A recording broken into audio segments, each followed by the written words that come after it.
Welcome to another exciting and very educative episode of Nonye's Healthy Living Show, where we address social and health issues that help you live a more healthier and fulfilling life. Today on the program on Nonye's Healthy Living Show, we'd like to address something that has gained traction in recent times, especially among young people, and that is youth and substance abuse, turning the tide on addiction. You know, Curbing or fighting addiction is not something that one person can do alone. It's something that requires concerted efforts to handle. But beyond turning the tide on addiction, what are some of the reasons or what are the factors that drive these young people into abusing drugs or getting addicted to drugs and other harmful substances? And joining us today on the program to highlight some of those critical issues and prefer solutions, and also highlights the role of law enforcement agents like the National Drug Law and Enforcement Agency of Nigeria, what they are doing to help in this fight against drug abuse and drug addiction among young people. It's a privilege to welcome our distinguished guest from the National Drug Law Enforcement Agency, NDLEA, to the program on this beautiful Friday.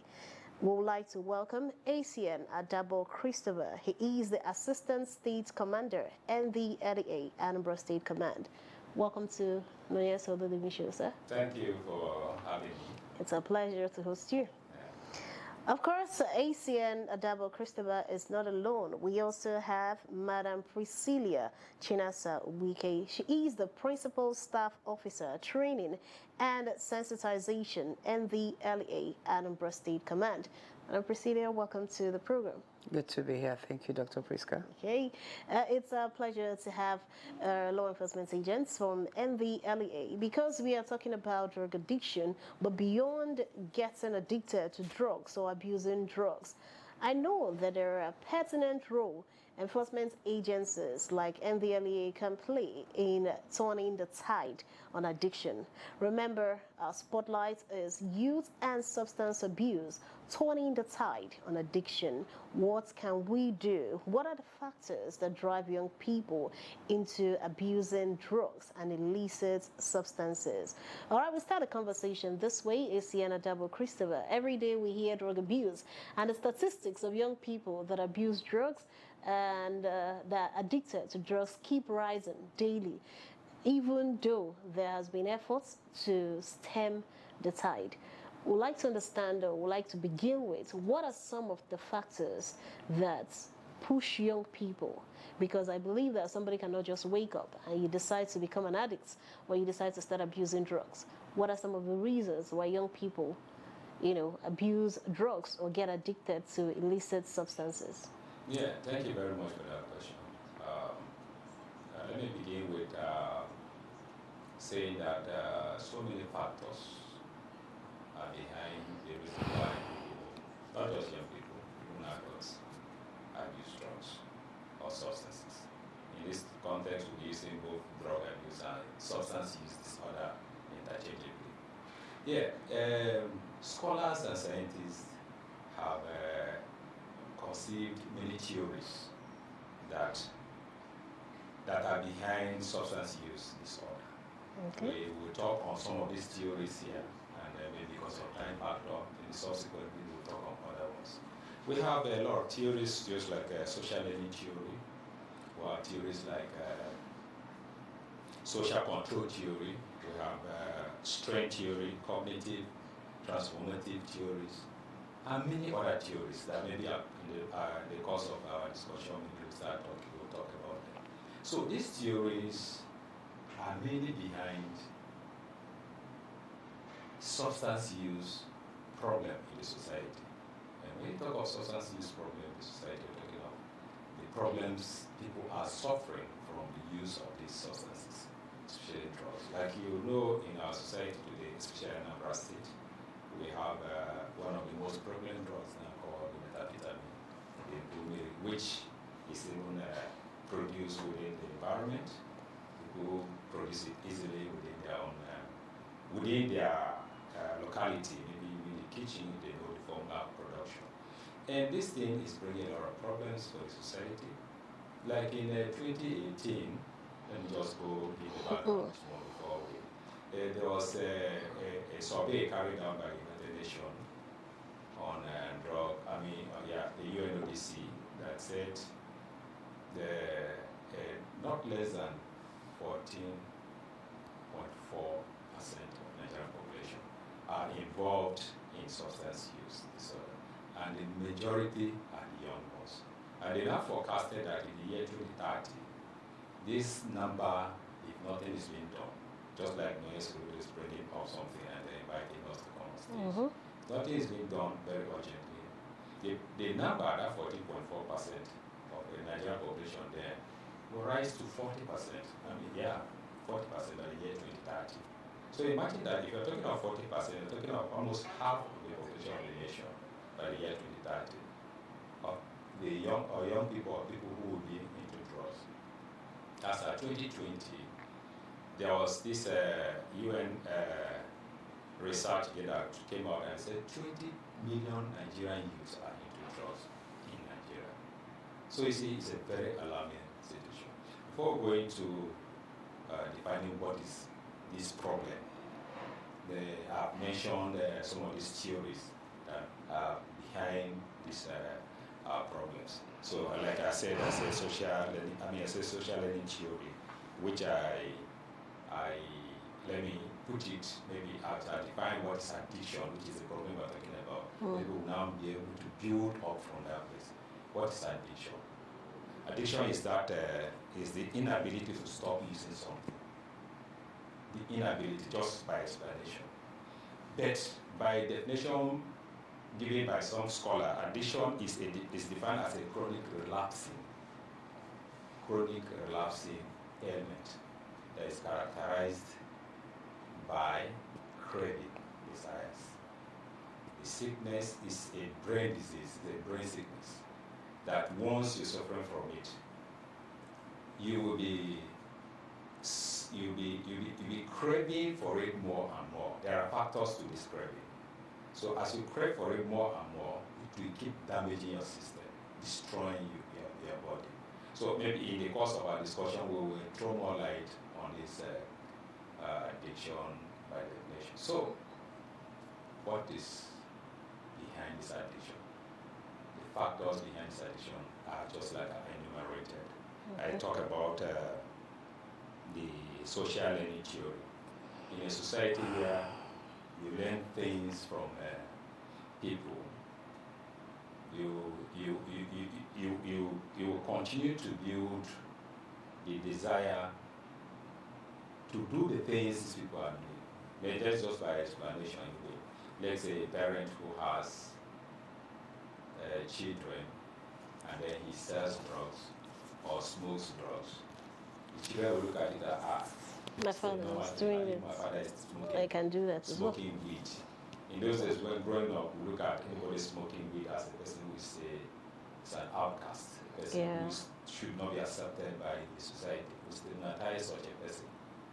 But as we grew up and maybe start working in this field, I discovered that yes, maybe that was even a problem itself, because it's a condemnation. You condemn the person who is using the substance. And one of the theories said it's not by willpower. You understand?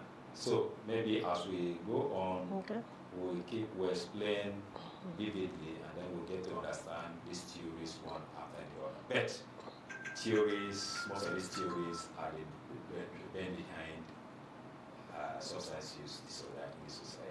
Okay, all right, thank you, ACN, Christopher. All right, we'll come to you, Madam Priscilla. Building on what ACN, Double Christopher, has said about the social learning theory, that most people pick up habits by observing and seeing what other people are doing.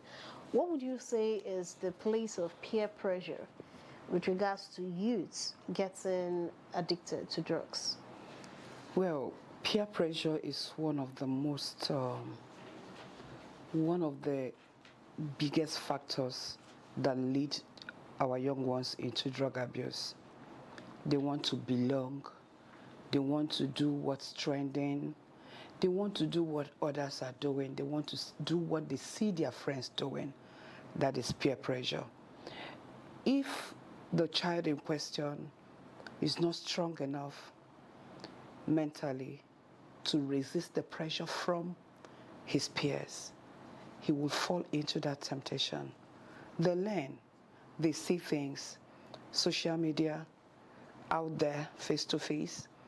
And just like my boss said, my assistant commander, children learn from their parents. It's a called parental subculture. This is what I saw my mom doing. This is what I saw my dad doing. In other words, We it's learn normal. because the young ones, they do more of what they learn, what they see us do than what they hear us say. So parental subculture is one of the reasons. And then this peer pressure is one of the bigger reasons why the young ones get into drug abuse.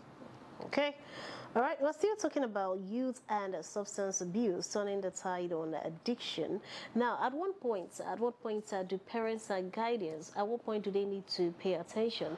Because I believe that if your child is exhibiting some kind of behavior that you know is not something that you know this child for, the first people to spot it are usually the caregivers. In this case, the parents or the teachers that are always, with those kids. So, what is their own role with regards to what we are discussing, turning this tide on addiction, the role of parents and teachers as caregivers? Yeah. At what time will I say the parents need Should to pay give attention. to? Though here we're talking about substance use disorder, we're talking of drug addiction. But addiction also covers many other things. A child could be in the house and maybe start one habit, and sometimes, like my son, when he was about 4 or 5 years old, he used his leg to on the radio system. So he was so used to it. Once he wants to go there, he go and use his leg. So those are the things that parents need to pay attention to. So if you only say during during the stage of testing of the substances, is when one need to pay attention to the kids. Maybe will be making a mistake. You know, right before the child goes to the nursery, kindergarten, you start paying attention because they go out there to learn things. They might go out there and the child had started learning other things from their own home. A child could sneak a stick of cigarette and go to school with it, not knowing that it's wrong morally. But maybe the parents don't pay attention. Maybe the father is careless that smokes and drop a packet of cigarette on the table. And the child seeing the father smoke the cigarette, he feels that take it. And maybe I'm going to exhibit it in school. You know, they always feel that they are grown up. They don't want to be seen as toddlers. So he might pick one and drop it in the school bag and go to school with it. Maybe he didn't get lighter, but he can use it to experiment. A friend of mine gave me one scenario. He said he was a chronic smoker when grown up. That he smoked so much to the level that he was hooked on it that he hardly stopped smoking. I found it difficult to withdraw from smoking. So one day he went out or went to work and coming back, met his son. You know, the wife told him, say, honey, didn't know what happened today. He said, what? Say, don't call his son, like that one, pick cigarette and on it and was smoking. Well, he smoked and left the packet alone. So he said that day was the day he stopped smoking. So this boy has been learning from me, and if I don't stop, maybe. Then he called the child and talked to him. He said, look, he has gone through so much in life, and he has reached this stage. Actually, he was a smoker. It's not that he has the power to just stop like that. He had wanted to stop, but because he did not stop, he's still doing it, and he does it in the presence of this child. And the child has felt that it's normal to also smoke. So now you have started smoking. I will stop today, and I want you to believe that don't ever test it. And the child today is grown up, has finished medicine. He has not been smoking, and the man too stopped smoking. What am I talking about? We should pay attention to our children right from their youthful age. Okay. Then when they start school, go private school children today are into courtism and smoking of substances. They are practicing these things from parents and so many other friends. And So in primary school, we have to pay attention to them. In secondary school, even the highest time to sincerely consider uh, watching them or monitoring their activities, because that is where they are very inquisitive. They want to know when They're things very about life. impressionable. Yeah, they start saying they are grown up. Trying to try Yeah, out they want new to try. They things. want to belong, so they can be coerced into certain ill activities by their friends, knowing, no, sometimes they don't know, but those friends will tell them, look, let's do this. When you take this, you can be able to approach your teacher and talk to him. You understand? So you pay attention to them even when they're in school. Check their bags when they come back from school. Just go there, pick their bag, check, look into it. And when they go to school, check their boxes at home and see whether you can stumble on something. And unfortunately, you might stumble on something and you'll be able to use that to caution the child. Then monitor them even as they go to universities. Don't just say because now they are grown up, they're in university, you don't monitor them. No, you have to monitor your child until, even like before my father died, he was not quite long anyway. He was still always calling to ask after me to know what is happening. To the extent that I was working here in Anambra State about 12 or 20 years ago. My father was telling me, I don't want you to be like this type of people. He called one of my uncle that is very rich. So for him, he felt that uncle, that richness, he has done some certain wrong things. So Exactly, yeah. So that is still part of monitoring. So we should not have the limit, the time limit at which we should monitor our peers, our friends, our children. Okay, all right, thank you, sir.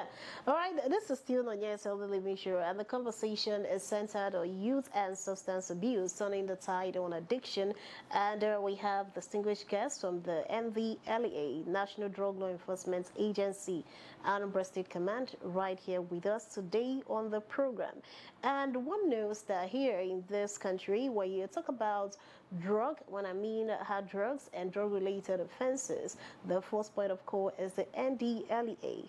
Yeah, and that is why they are here. So, like right now, we'd like to delve into the role. We've taken a holistic look at drug addiction and the role of parents and caregivers in turning the tide.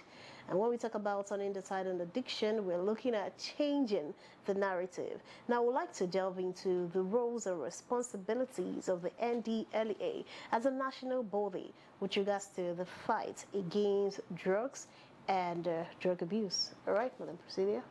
Responsibilities and roles of the NDLEA in fighting drug addiction and drug-related offenses. Okay, first, NDLA is the coordinating agency. There are other agencies that can also do what you're doing, help. Oh, okay. But NDLEA, like there are some NGOs also, but NDLEA is the coordinating agency. They coordinate whatever any other agency or NGO do. So that's one. Apart from coordinating, then you come to the core responsibilities of NDLEA. Among many units in the NDLEA, there is this unit that is in charge of supply reduction.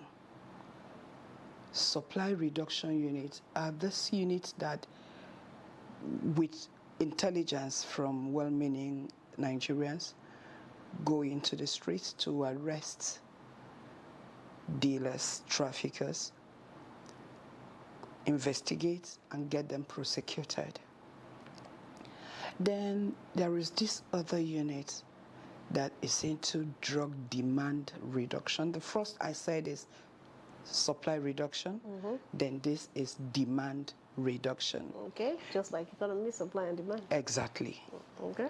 So while the supply reduction unit go to arrest dealers, traffickers, this demand reduction unit, they go to sensitize the people about the dangers, consequences. What it means is that while we arrest people that are doing this, let's also let the people know the dangers involved in doing this, because if they are informed, they will take the right decision. And if they take the right decision, they will not patronize, or the level of patronage the traffickers are getting will drop. And it may take time, but if everybody can put hands together to fight this war, it will be achieved. Just like you said, the demand and the supply theory.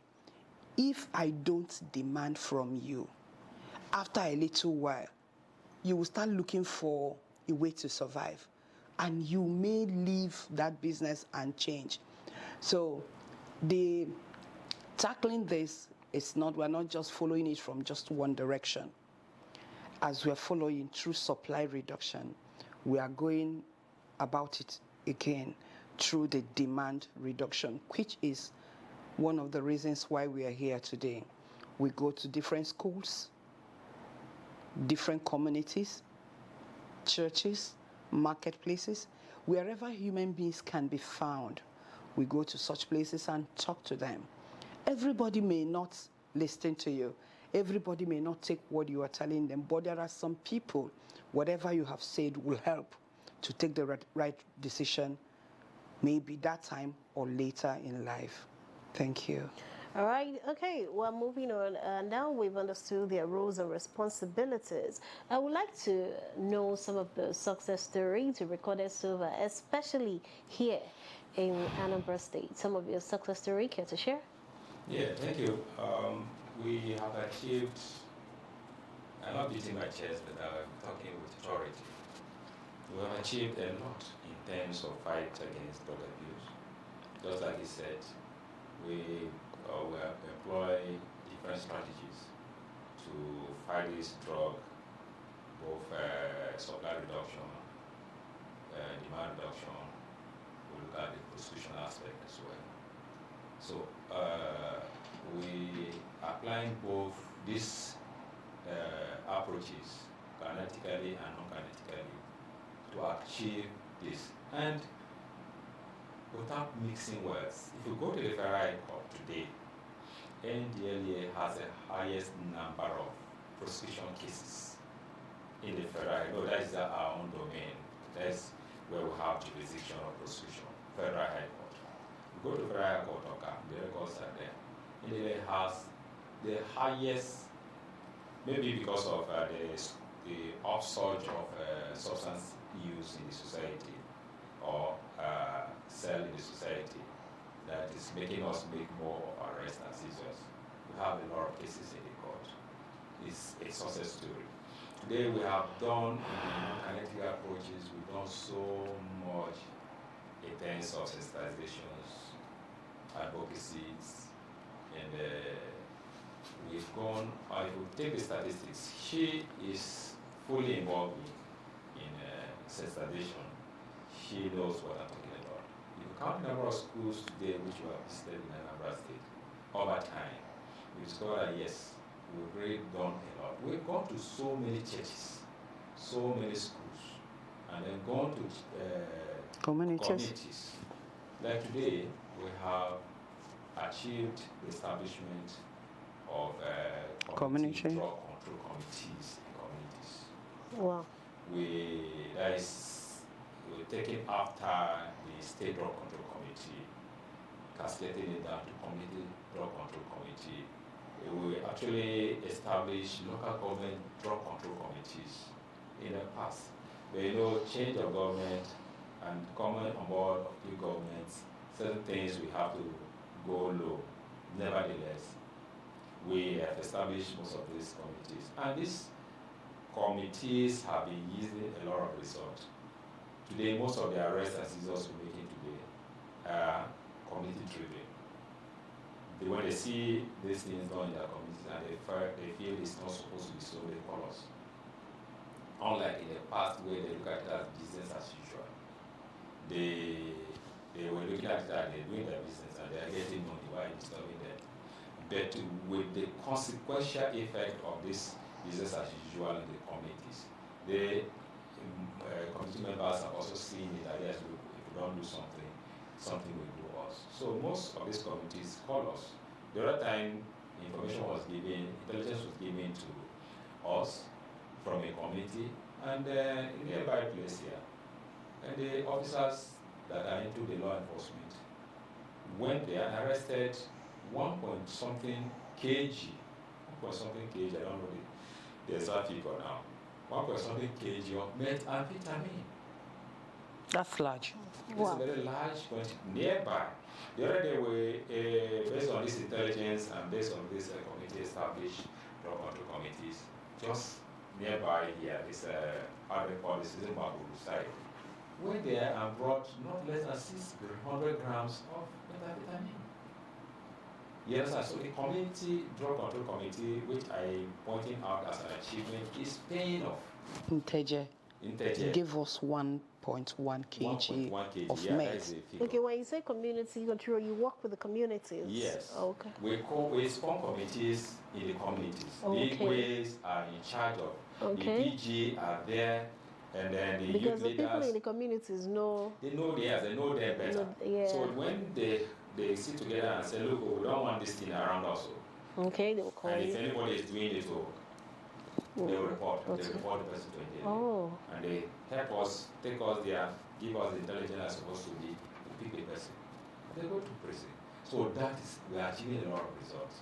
Like today we are planning another very mega program where we bring on board all the Igwes of the state. Or we wish all the Igwes, if they are 1,000, let them come. All the Igwes should come on board. All stakeholders, critical stakeholders on board. All security agency heads will be there. All heads of federal parastatals who wish them to be there. We are working on it. It's cost effective anyway, but it's something worth doing. And that's why, like, when she started saying, it's not something that we can do alone, everybody has to be on there. The government needs to come on board. Because, like this State Drug Control Committee, which is also an achievement, the wife of the governor is the chairperson of the committee. The wife of the governor is The Her state Excellency. State Drug Control Committee, Her Excellency is the chairperson of the committee. So we want these people who are on this board to actually come and let's push this thing so that we guarantee health and security of Anambra citizens.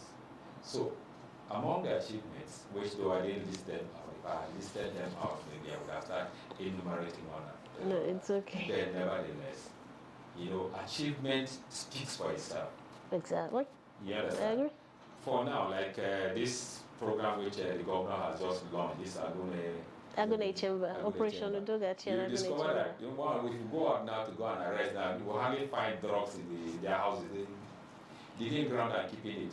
It's an achievement, which people may not. People want to go and arrest the drug. They want to see 1 million cartons of tramadol on the table. No, that's not achievement. Achievement is how many people have it touched, how many people have stopped this, what is Because the of what you're scarcity level doing. in the society. That is the achievement. Those are the indicators that yes, people are doing something. Okay. All right. Thank you very much. Okay. Now, in light of all these achievements and success stories you recorded, would you say there are challenges with regards to achieving some of them, or challenges that might pose a very big threat with regards to achieving more success with as we're talking about the fight against drug abuse?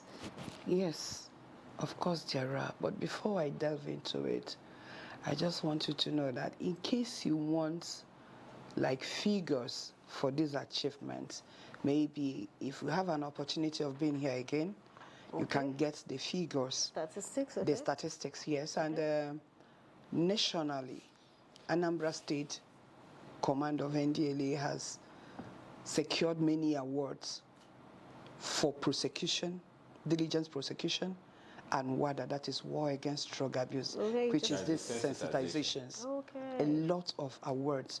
Since the present commander assumed office, plenty of the commanders, there is no 6 months, he's not going there. They are not calling him. 3 awards for drug sensitization alone. Wow. Since its inception.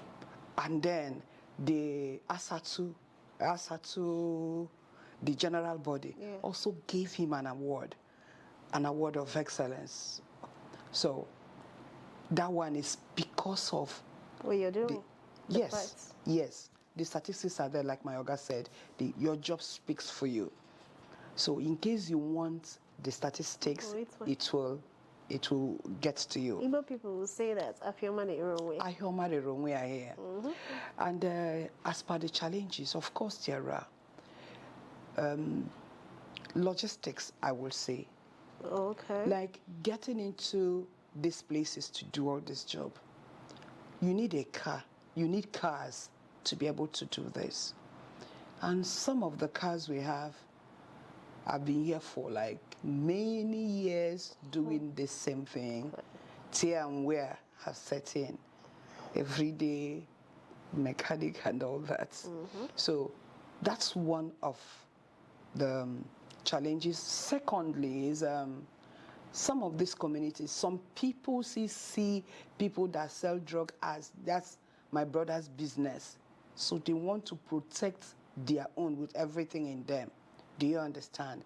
Some people have not yet seen, not many people, because a lot of people are already exposed to the dangers and consequences of it, of having these drug dealers among them. But some people still try to protect their own, thereby holding the right information that will help you to achieve even more. At the beginning of the speech, my Oga here mentioned that some of these drugs are manufactured within us and around us. He mentioned something like methamphetamine, which is Urumere. If people will give out information, most of the meth that are being trafficked or out of the state, as in within the country, come from here. So some people are still protecting their own instead of giving out the information. And you are not a spirit to know what happens in my community. Exactly. I am not a spirit to know what happens in your community. If not information, it will be difficult to win this war. So that is one of the challenges so far. So I'll stop at this too for now. Okay, so SAM Christopher, what I would like to know is, are there NDLEA programs that are aimed at rehabilitating young drug users? Yeah, we have a makeshift rehab center in Onitsha. Okay. This rehab center is also a challenge which we are facing. The rate at which drug has ravaged the society on daily basis, let me put it that never a day I don't get a call that I have a challenge with my child, I want him to be brought to your facility. And that facility is just a makeshift that can accommodate just 30 people. And then in a situation, in less than a year, let's say within 1 year, we can get more than 200 calls. People wanting to bring in their wards. Now, if you don't have space, and you tell somebody, we can't admit your person, the person goes so more stigmatized, feeling able to take the child in. Is a problem. So we have the program, and that's why we're calling on government to see if they can make provision for a rehabilitation state of the art. Anambra can do it. Anambra can build state of the art facility, drug rehab facility in Anambra State to cater for the well-being of their citizens who are suffering substance use disorder. So if we're talking of healthy living, we should be talking of people, we should also be considering people who can access certain services. How do they come on board to access these services? How can they go home and live healthily? Drug addiction is something that can be treated.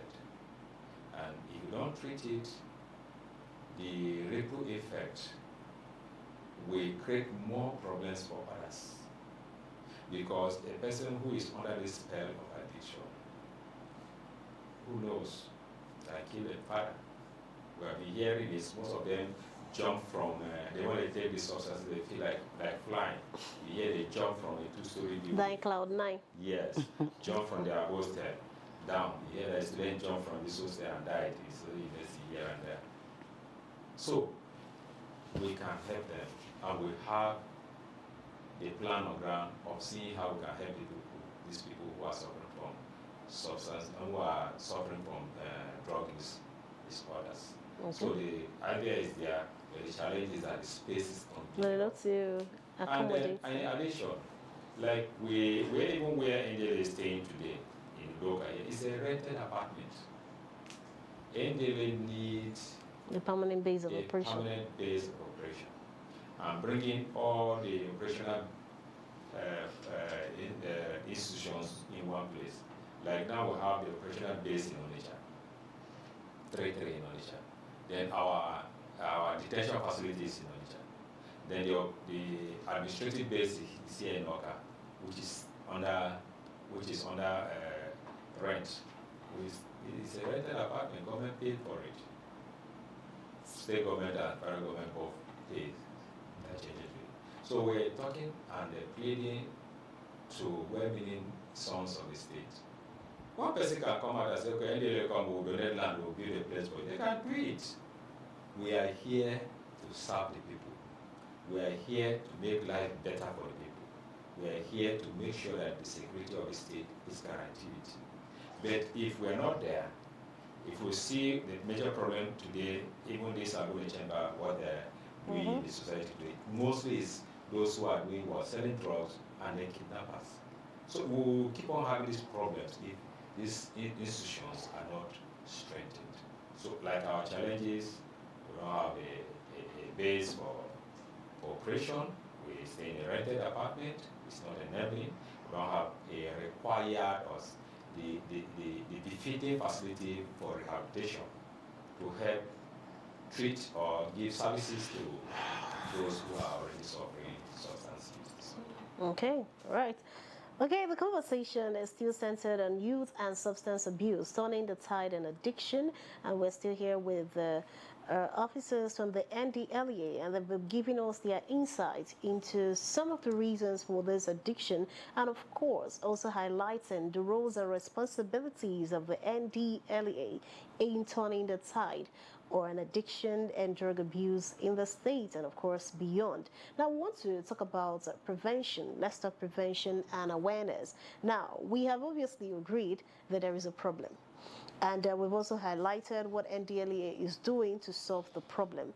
But beyond what NDLEA is doing, you know, when we started, I said that research has shown that the fight against addiction and drug abuse is not something that one can achieve on his or her own. It's something that requires collaboration, concerted efforts. Now, the question is, what role? You've already highlighted what community leaders are doing. So basically, community leaders are doing something. Now, we want to know, what about religious leaders, parents, guardians, teachers? Where can they come in this fight against addiction?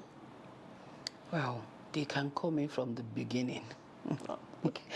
Like the parents, your child is your child. And nobody understands your child better than you do. True. When your child starts changing, You you should be will the know first person to know. to notice. Though most of our busy parents now will even notice that their child is abusing drug when he's already addicted to it, because we are too busy to check chasing money and now neglecting the primary role in the Take house. care of your So kids. first, the parents should be role models to their children. Okay.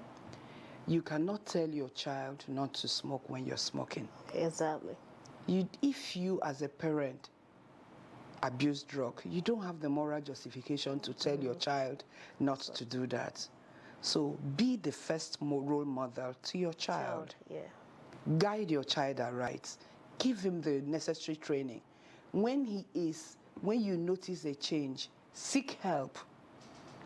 Most of the times we try to do everything on our own, and our children these days, most of them, folks will call them Gen Z children, they see a lot out there, they know a lot, even more than you, the parent.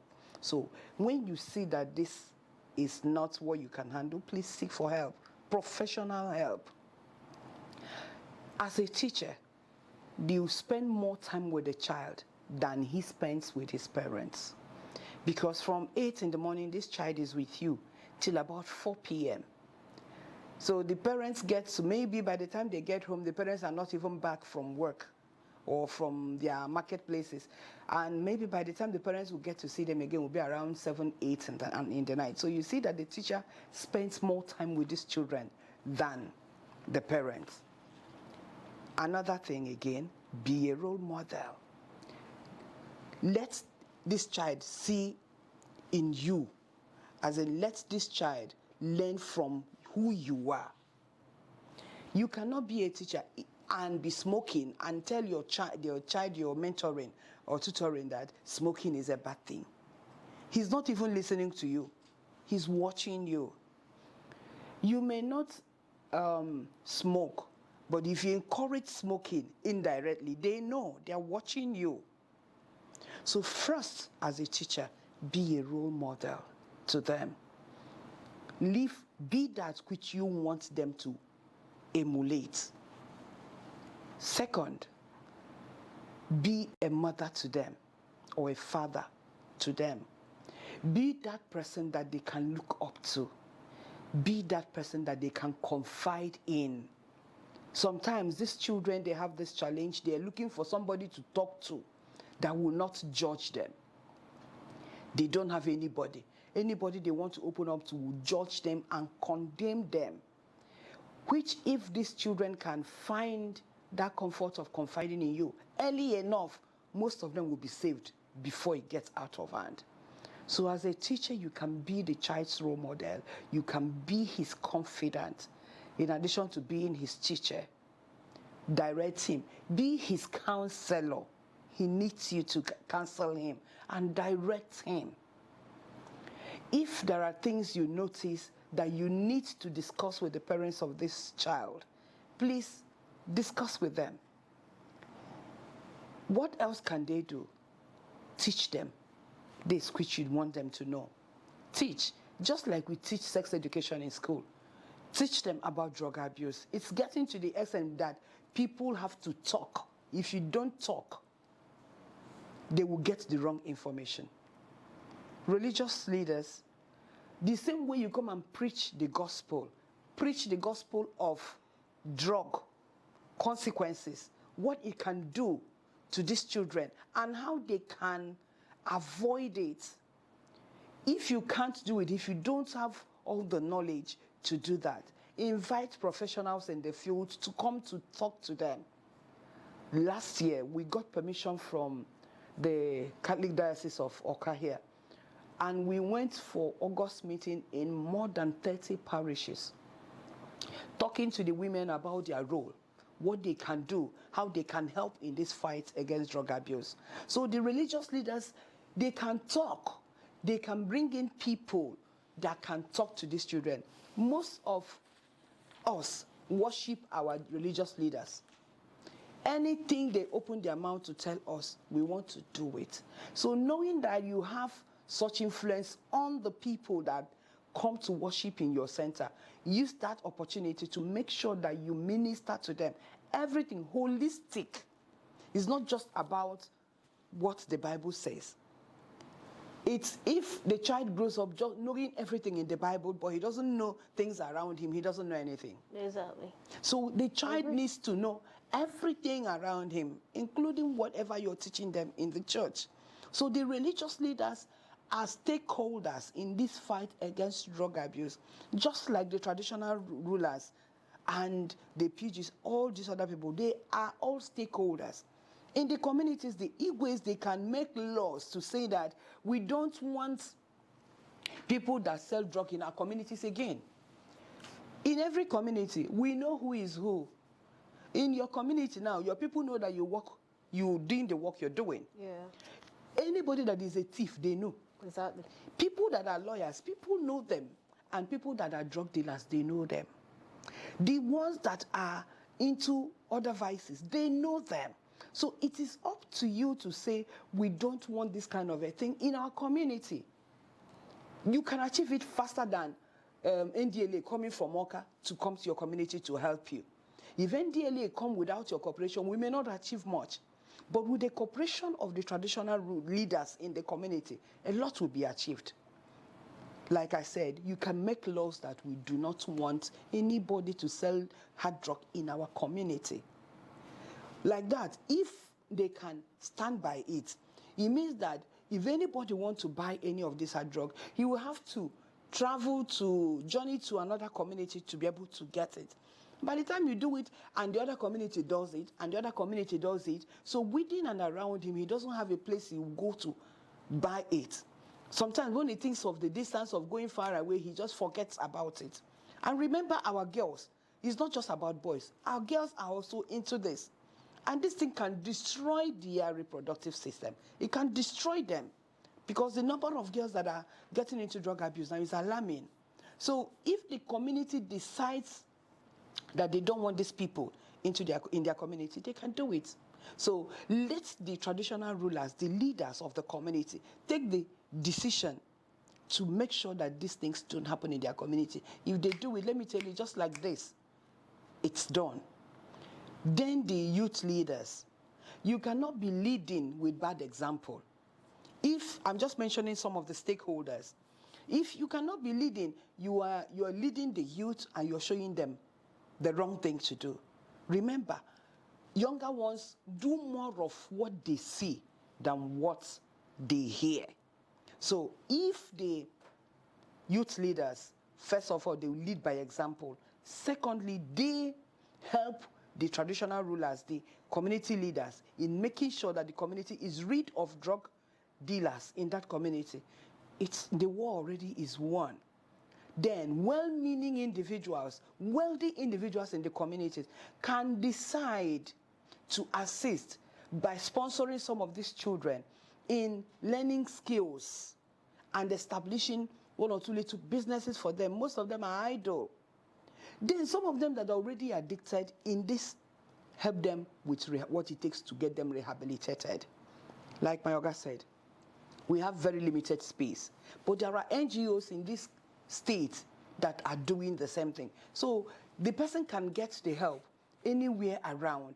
Most of these NGOs are collaborating with us. We know them. So individuals from the community being a role model to these children, helping to sponsor them to learn one or two skills, helping to rehabilitate the ones that are down, supporting in one way or the other, any way they can, making it possible for agency like NDLA to come to the community regularly from time to time to talk to the younger ones, about the consequences, and also the adults about the way they can come in this fight against drug abuse. So I'm sure I have touched a couple of people and what they should do. If all of us can do what we're supposed to do, I'm telling you the truth, it won't take time. The projection of UNODC in their survey in 2018 may not come to pass. But if all of us cross hands like this and just let's keep watching, let's see what will happen. By year 2030, it will even be worse. It will be more than that 40%, considering what is happening right now. So everybody needs to come in, no be NDLA fight, no be only your fight, no be only my fight. All of us have to come together to make sure that this war against drug abuse is won. And if it has to be won, then we must fight. Thank you. All right, okay. I think at this point we've been able to cover a lot of things. But before we go, ACN Chris, I'd like you to, give a last message. If there are young people that might be watching right now that are battling drug or substance abuse, what would you say to them? Yeah, I will simply say ignorance should not push us to our edge.